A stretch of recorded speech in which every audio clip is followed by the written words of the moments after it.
Autherine Lucy and Pollyann Myers are admitted to the university in 1952 out of clerical error. The university was denying black students at this time legally under the Plessy v. Ferguson legal situation, right?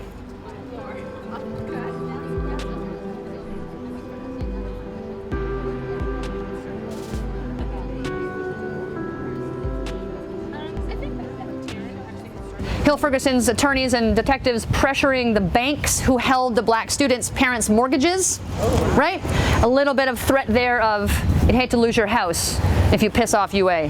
Finding a student whose mom was in a psychiatric mental health institution and suggesting that mom maybe couldn't handle the stress of you going through this hard thing. Pretty direct pressure. This is not just like your generic sort of 1952 Alabama racism. This is direct pressuring to deny the application, right? And students often would say, okay, I give up, right? These two didn't.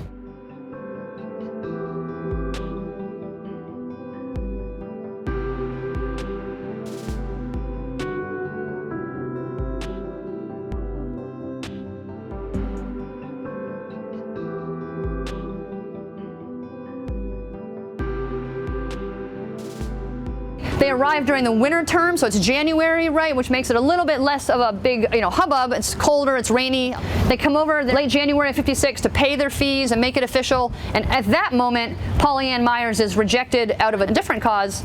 They know that she's had a child out of wedlock in the previous 4 years of fighting, and that was a morals clause that UA could reject students. And they did it to white women, right? Occasionally they would find the father and kick him out also. Much harder to find the guy, right? But they would do this. But they waited. They knew about the child in October-ish or so. They found out. They waited until January when she comes. Why? To try and get Autherine to give up also, right? To pull that sort of rug out from underneath her at the last minute.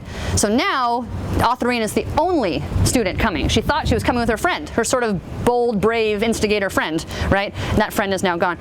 This building, to me, is where the color line for students is broken for the first time. On February 3rd, 1956, when Autherine Lucy comes here as an enrolled student, enters this building, goes up into Smith 200, takes her seat, and attends a class. Do you want to guess where she sits in her first class as the first black student to ever attend a class, ever?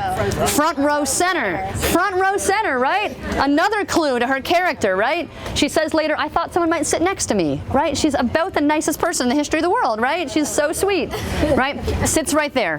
The instructor waited till she got here and kind of made sure it was all happening. He comes in, he takes roll, she says present, he starts to lecture, and there we have it. We have a black student at UA, right? One white student walks out at that point. Not a big protest, he just gets up and walks out, and he says, for 2 cents, I'd drop this class. And that quote is picked up by the small gaggle of reporters. There's only about 5 or 10 local reporters covering it. That's picked up and printed, and over the next couple of weeks, the university gets envelopes in the mail with 2 cents in it from presumably white Alabamian sympathizers to this student to reimburse him for the class, right? And the first day, there are students just kind of onlooking. The word had gotten out a little bit. There's about 20 to 50 students just mingling on this corner. But she has class on Friday, class on Saturday. Terrible idea, right? But her pathway to her second class is known, and that's important to know for later in our story. Her second class every day was over here in Graves because Autherine Lucy was coming to get a master's degree in elementary education, right?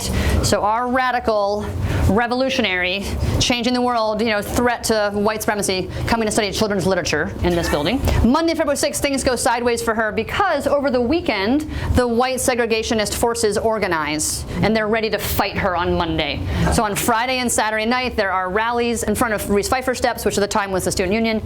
Friday night, mostly students after their kind of date night, social hour, right? But there's one student named Leonard Wilson who starts organizing that group, saying, hey, did you hear what happened today? Who's here? The student who actually showed up, right? I'm sure not using nice language, right? Both nights the crowd would walk up towards the president's mansion and try and agitate the president. He wasn't here. President Carmichael at the time was not on campus on Friday, Saturday, Sunday as the first black student in the history of Alabama ever came to UA. Seems like an oversight. Wouldn't you think? Might have thought. Be around? Mm-hmm. He does come back on Sunday, right? But so Friday and Saturday night for students, and then on Saturday we see more of the community. And as Bob mentioned, Tuscaloosa is becoming a stronghold of the Alabama Klan. It's not as big in '56 as it's going to be in the '60s, but it's here. Robert Shelton is working at the tire plant out in Holt and organizing from that kind of white working class base. So Friday night, Saturday night, there are crosses burned in town. There are crosses burned on university campus, a small one that a picture got taken of, right? Saturday night, there are people in full Klan garb walking around our campus. campus. At times I've heard the university talk about this story and sort of blame it on the Klan elements who for sure were there Saturday night and Monday, right? But Friday night is Leonard Wilson, an enrolled UA student, right? And on Monday morning when students are skipping class to watch what's going on and try and block Autherine, there's students here. So UA is in this story. They can't just blame it on outside kind of stuff, right? Saturday night's march is a little bigger. They go downtown. Reporters who are covering it, there's images of Leonard Wilson up on a flagpole that still stands in downtown, telling jokes, using off-color monkey imagery, all sorts of terrible things, right? Leonard Wilson is sort of has fancy ideas to become a sort of George Wallace-style politician. So he's willing to put himself out there because he thinks it's going to benefit his career, right? He doesn't really go anywhere beyond our local Klan chapter. But that makes him more prominent, and thus he's the only student disciplined for what happens to Autherine Lucy on Monday the 6th, right? There's other students who are kind of questioned and watched a little bit, but he's expelled. So Monday the 6th, the resistance, the counter-resistance is organized, right? So Autherine is driven to campus. I don't know how much her team knew of what had happened over the weekend, maybe a little bit, but probably not a lot. Driven to campus, dropped off, and her ride drives away. It's astounding, right? Like, it makes me nervous every time we tell this story, right? There's about 200 people at Smith Hall. They let her enter the building. During her class, the crowd swells to 500 at Smith, and there's 2 white administrators who are trying to, I say they're doing their job. They're trying to get her to class, right? I can't speak for their deep convictions about race, right? But Sarah Healy and Jeff Bennett are on campus, white administrators, and Sarah Healy uses her personal car to try and get Autherine out of the back of the building and drive her around to Graves, thinking that'll kind of fool the crowd. The crowd has gotten smart. They have spotters on the corners. They see her leave the building. They yell, "There she goes, there goes the N-word." They try and block the car from leaving, right? So a little evasive driving, hop the curb, scoot around, right? There's also people waiting here because, remember, this is the 3rd day of class. They know where she's going to go. So there's several hundred people waiting here also around the back of McClure. They pull in, screeching tires, right, runs. She's pelted with rotten eggs, rotten tomatoes. There's also a brick thrown at her head that's close enough that her hair moves, and she's wearing her hair pretty short at the time, right? So that's pretty close, right? That brick hits Sarah Healy's car, smashes the window. Okay, so she gets into McClure barely. She's pelted with all this kind of stuff. You know, the whole stress of that comes into her class. Her classmates are there. They're terrified. They're dismissed. The female adjunct instructor, gotta throw that in there, stays in the building. Okay, female adjunct instructors, right, doing the work. So now we have Autherine Lucy stuck in the building for 3 hours. She's stuck in this complex. Autherine Lucy moves this way from McClure to Graves to be in a bigger, safer building, right, that they thought they could protect her and get her out, right? So this tunnel, this underground tunnel, this is where she comes through. Sunday night, Carmichael's back in town trying to manage it. Monday night, though, that they choose to do is suspend Autherine Lucy because they can't figure out or don't want to stop the mobs. Some combination of those 2 things. So they suspend her. The famous quote is, "for her own safety," right? This is a woman who came to school on time, paid her bills, sat in the front row center, wanted to be a child's freaking librarian, right? How nice can you be? But she's the problem, right?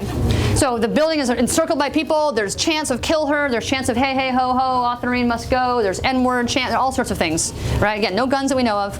There's a diversion outside, little traffic accident on the corner that lets her get out of the building. She's at Graves now. They scoot out. She's told to lie down in the back of a police car, face down. Okay, that is how she leaves campus as a student in 1956. That's her last impression. She went on to be a beloved teacher. The College of Ed did manage to induct her into their Educator Hall of Fame during the 2016 calendar year to meet the anniversary sort of thing. And then the fall of 17, the sign was put up. So I'm thrilled it's here. Some things I would note, they don't have the date of when the sign was installed. That bugs me. Right? It would let someone think it's been up for a long time. I want to put September 2017 right there. That took y'all 61 years to put the freaking sign up, right? That bugs me. The language, though, I think is overall better. 3 days of tumultuous demonstration, so it specifies it. This is important also. They name themselves, right? Who did the expelling? It's not great. The ceremony was also weird. A lot of white people talking. They kept it very small and out of the news. We were right here in this little grassy space in kind of a tailgate tent sort of style. And then the word had spread. It was ringed with people. They came over here to unveil the sign, which was closer to the kind of uninvited crowd, and everyone got to kind of merge in. And then Autherine spoke back at the tent. She was in a wheelchair. She's in her 90s. So the crowd merged towards her, and it was astounding. It was so powerful to watch a public, right? A counter-public or a public sort of move and just kind of form itself, and they just wanted to hear her speak. And so she gets up out of her little walker and she stands on the thing, she looks around, she says, wow, the last time I was here with a group of students standing around, and lets it hang, and the whole place busts up, right? So Autherine called out the racism and the racial dynamics of the moment. It was so good. I was out of my seat, I was like, yeah!